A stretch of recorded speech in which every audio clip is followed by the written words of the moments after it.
as voulu des enfants unis, qu'il en soit ainsi. Un jardin de paix pour ta famille, qu'il en soit ainsi. Et nous voilà tous ensemble, prêts à faire ta volonté. S'il est vrai qu'on te ressemble, donne-nous ta sainteté.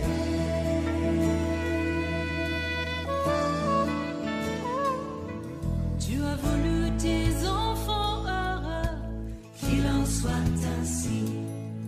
Un amour sincère au fond des yeux, qu'il en soit ainsi. Nous ne sommes pas capables, donne-nous de nous aimer, que nos vies soient acceptables, selon tes desseins parfaits.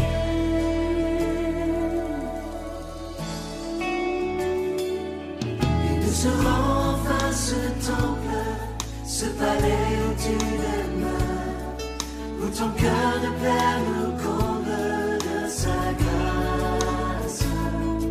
Et nous serons enfin l'épouse que ton amour a choisi, le parfum de ta vie, qu'il en soit ainsi.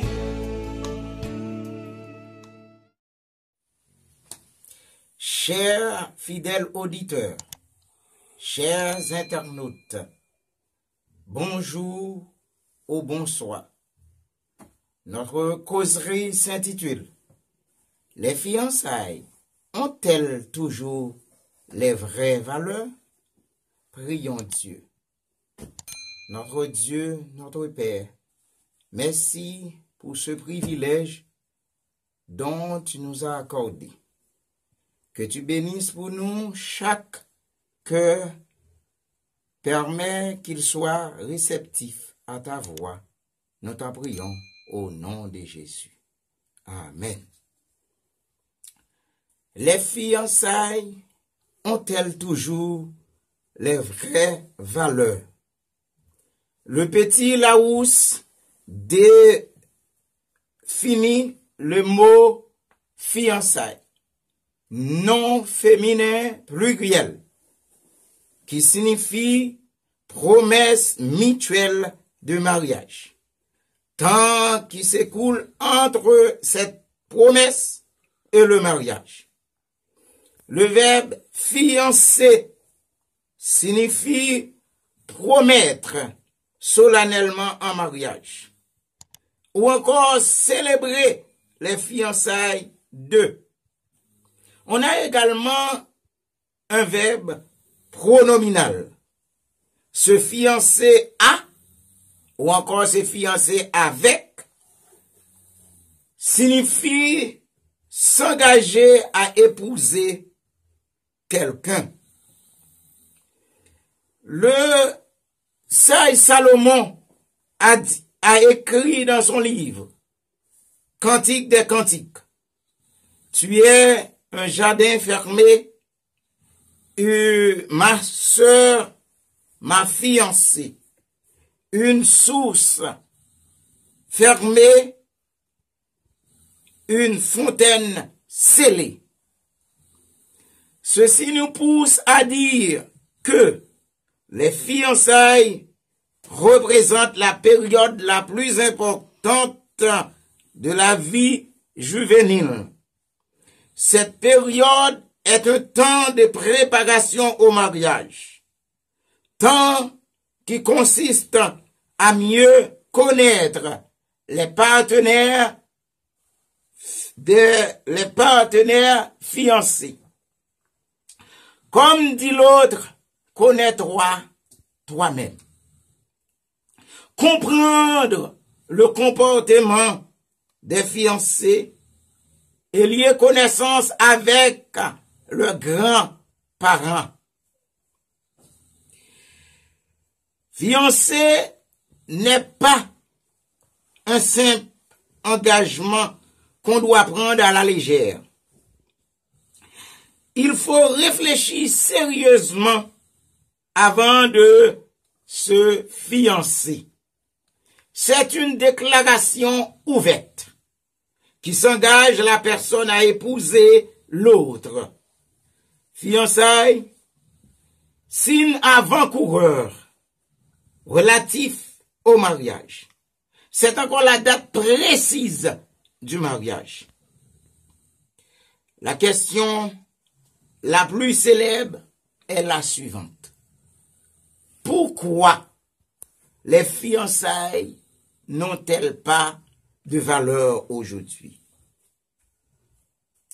Alors, quand on sait que dans les grandes familles, les fiançailles restent et demeurent en vigueur, la seule chose, c'est que cette période ne doit pas être longue.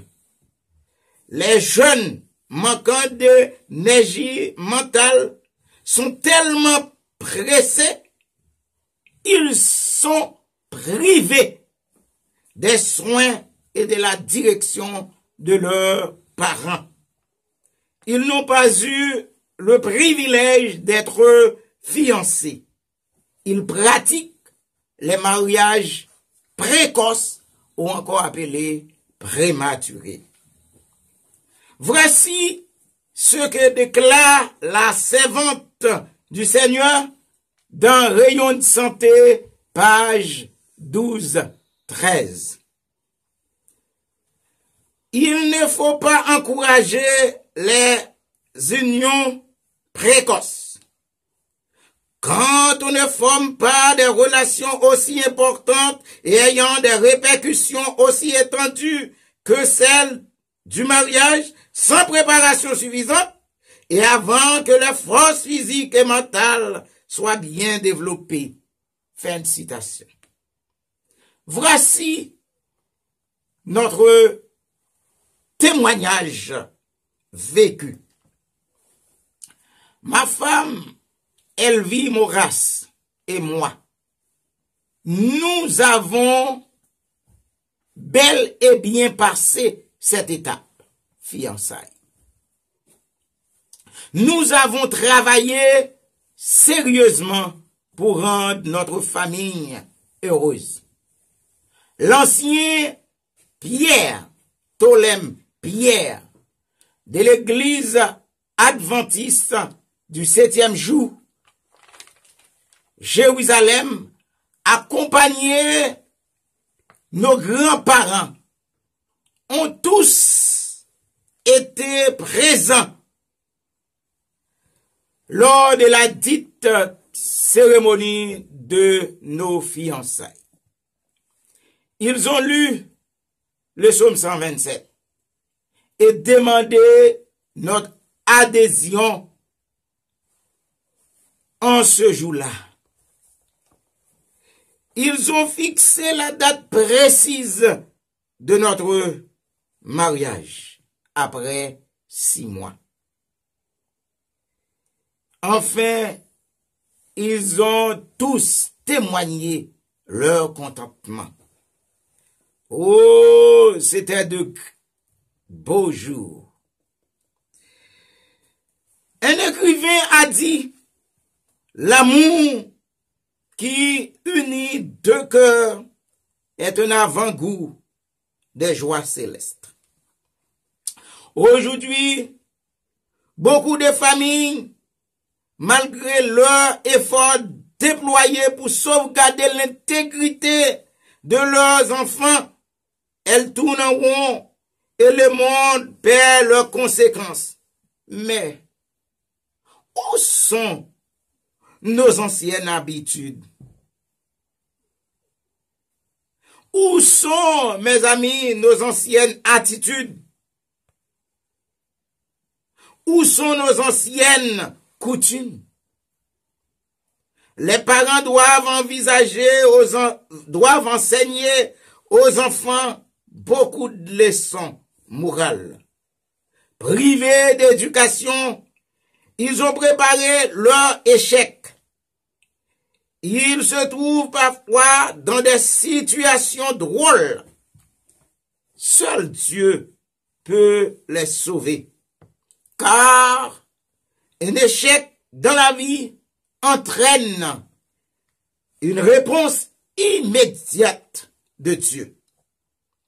En fin de compte, nous soulignons ces faits.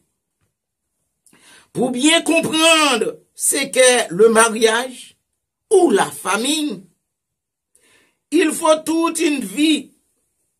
Ceux qui se marient se mettent à une école où ils n'auront jamais fini d'apprendre.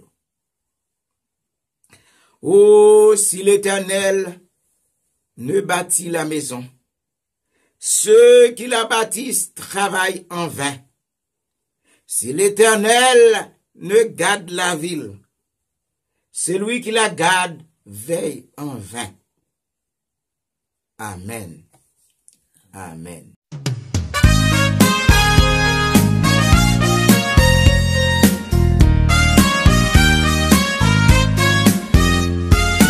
On est bien à la maison.